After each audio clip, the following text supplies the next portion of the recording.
Morning பிரேக்ஃபாஸ்ட்டுக்கு எப்பயுமே இட்லி, தோசை, வடை அந்த மாதிரி சாப்பிட்டு போர் அடிச்சுதுன்னா, ஒரு வாட்டி இந்த மாதிரி வெண்பொங்கல் அதுக்கு காம்பினேஷனாக வேர்க்கடலை சட்னியை இந்த மாதிரி செஞ்சு சாப்பிட்டு பாருங்கள். ரொம்ப டேஸ்டியாக இருக்கும். ஹாய் ஃப்ரெண்ட்ஸ், என் பேர் Aadhya. Welcome to our channel Aadhya recipes and vlogs. இப்போ தான் முதல் தடவை நம்ம சேனலை பார்க்குறீங்களா? அப்போ ப்ளீஸ் சப்ஸ்கிரைப் பண்ணிவிட்டு பாருங்கள்.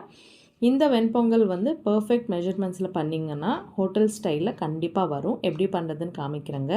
இதுக்காக ஒரு பேன் வச்சுட்டு அந்த பேனில் ஒரு கப் அளவுக்கு பாசிப்பருப்பை சேர்த்துக்கலாம். இதை போட்டுட்டு ஒரு 5 நிமிஷம் லோ ஃப்ளேம்லேயே கொஞ்சம் வறுத்துக்கணும். இந்த மாதிரி வறுத்திங்கன்னா ரொம்ப டேஸ்டியாக இருக்குங்க. கொஞ்சம் கலர் மாறி இந்த மாதிரி வறுத்துட்டு ஒரு கிண்ணத்தில் போட்டுடலாங்க. இப்போது அதே கிண்ணத்துலேயே அதே கப்பாலேயே ஒரு கப் அளவுக்கு அரிசியை சேர்த்துக்கலாம். இது வந்து ஒரு வாட்டி மிக்ஸ் பண்ணிவிட்டு ஒரு 2-3 வாட்டி தண்ணியை போட்டுட்டு நல்லா வாஷ் பண்ணிக்கலாங்க. வாஷ் பண்ணிவிட்டு தண்ணியை வந்து வடிகட்டிட்டு பக்கத்தில் இருக்கட்டும். இந்த மாதிரி பாசிப்பருப்பை வறுத்து பண்ணிங்கன்னா டேஸ்ட் ரொம்ப நல்லாயிருக்கும் சாப்பிடும்போது. இப்போ குக்கரில் இந்த மாதிரி ஒரு ஸ்பூன் அளவுக்கு பட்டர் இல்லைன்னா நெய்யை சேர்த்துக்கலாம். இதெல்லாம் கரைஞ்ச பிறகு வாஷ் பண்ணி வச்சுட்டு இந்த பாசிப்பருப்பு அரிசியை சேர்த்துக்கலாங்க. சேர்த்துட்டு ஒரு 5 நிமிஷம் இந்த மாதிரி ஃப்ரை பண்ணிக்கோங்க. இந்த ஸ்டெப் வந்து கம்பல்சரியாக பண்ணிக்கோங்க. ரொம்ப டேஸ்டியாக இருக்கும். அந்த பட்டர் ஃப்ளேவர் எல்லாம் அரிசி பாசிப்பருப்புக்கு நல்லா பிடிச்சி நல்லாயிருக்கும். இப்போ நம்ம எடுத்துகிட்ட ஒரு கப் பாசிப்பருப்பு, ஒரு கப் அரிசிக்கு 6 கப் அளவுக்கு தண்ணியை சேர்த்துக்கினா கரெக்டாக இருக்கும். இதுலேயே ஒரு ஸ்பூன் அளவுக்கு சால்ட் சேர்த்துக்கிட்டு ஒரு வாட்டி இந்த மாதிரி மிக்ஸ் பண்ணிவிட்டு குக்கர் மேலேயே மூடியை வச்சுட்டு ஒரு 4-5 விசில்ஸ் வரணுங்க. அப்போ வந்து நல்லா இந்த பருப்பு அரிசியெல்லாம் நல்லா வெந்துடும். இதுக்குள்ளே நம்ம சட்னி வந்து எப்படி ப்ரிப்பேர் பண்ணுறதுன்னு பார்த்துடலாம்.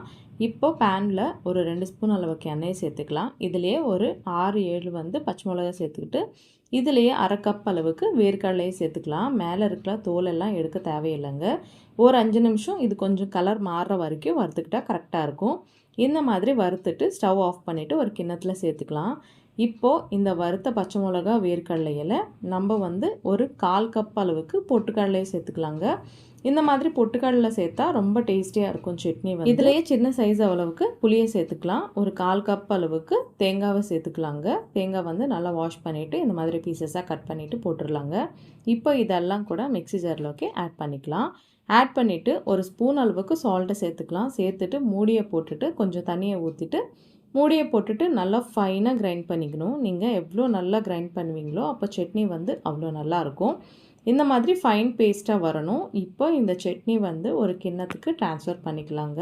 இந்த அளவில் நீங்கள் சட்னி பண்ணிங்கன்னா எப்போயுமே ஒரே டேஸ்ட்டாக வரும். இப்போ இந்த சட்னியை வந்து தாளிச்சிக்கலாம். இப்போ ஒரு பேனில் ஒரு 2 ஸ்பூன் எண்ணெயை சேர்த்துக்கலாம். இதுலேயே வரமிளகா இதுக்குள்ளேயே தாளிப்பு பொருட்கள் எல்லாத்தையுமே போட்டுக்கிட்டு கொஞ்சம் வேகின பிறகு இதிலே கருவேப்பிலை சேர்த்துக்கிட்டு கொஞ்சம் ஃப்ரை ஆன பிறகு இப்போ ஸ்டவ் ஆஃப் பண்ணிவிட்டு இந்த சட்னியில் இது வந்து மாற்றிக்கலாம்.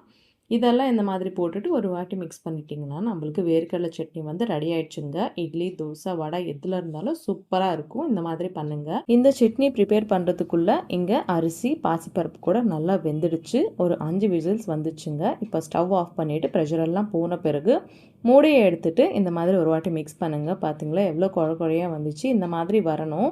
உங்களுக்கு கொஞ்சம் கன்சிஸ்டன்சி திக்காக இருந்தால் இந்த மாதிரி கொஞ்சம் சுடு தண்ணியை ஆட் பண்ணிக்கோங்க.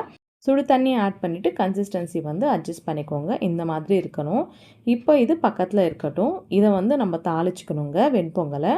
இப்போ ஸ்டவ் மேலே பேனை வச்சுட்டு ஒரு 1/4 கப் அளவுக்கு நெய்யை சேர்த்துக்கலாம். இல்லைன்னா உங்கள்கிட்ட நெய் அவ்வளோ இல்லைன்னா ஹாஃப் நெய் ஹாஃப் எண்ணெய் அந்த மாதிரி கூட மொத்தம் 1/4 கப்பு வர வரைக்கும் சேர்த்துக்கோங்க. இப்போ இதிலேயே சின்ன சைஸ் வந்து இஞ்சி இந்த மாதிரி துருவிட்டு போட்டுக்கோங்க. அப்புறம் இதுலேயே காஞ்ச மிளகா ஒரு 3-4 இந்த மாதிரி கட் பண்ணிவிட்டு போட்டுடலாம். ஒரு 2 பச்சை மிளகா பீசஸ்ஸு 2 ஸ்பூன் அளவுக்கு சீரகம் போட்டுக்கலாம். போட்டுட்டு ஒரு வாட்டி இந்த மாதிரி ஃப்ரை பண்ணிக்கோங்க. இப்போ இதுலேயே ஒரு 1/2 ஸ்பூன் அளவுக்கு மிளகு, ஒரு 10 வரைக்கும் முந்திரி பருப்பு இருந்தால் போட்டுக்கோங்க. இது வந்து ஆப்ஷனல்.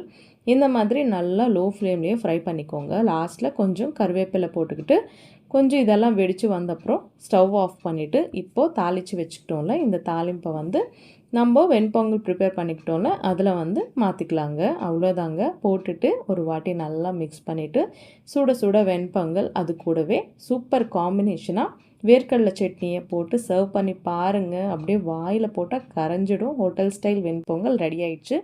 கண்டிப்பாக உங்கள் வீட்டில் இந்த ரெசிபியை ட்ரை பண்ணிவிட்டு எப்படி இருந்தது எனக்கு கமெண்ட்டில் சொல்ல மாத்திரம் மறந்துடாதீங்க.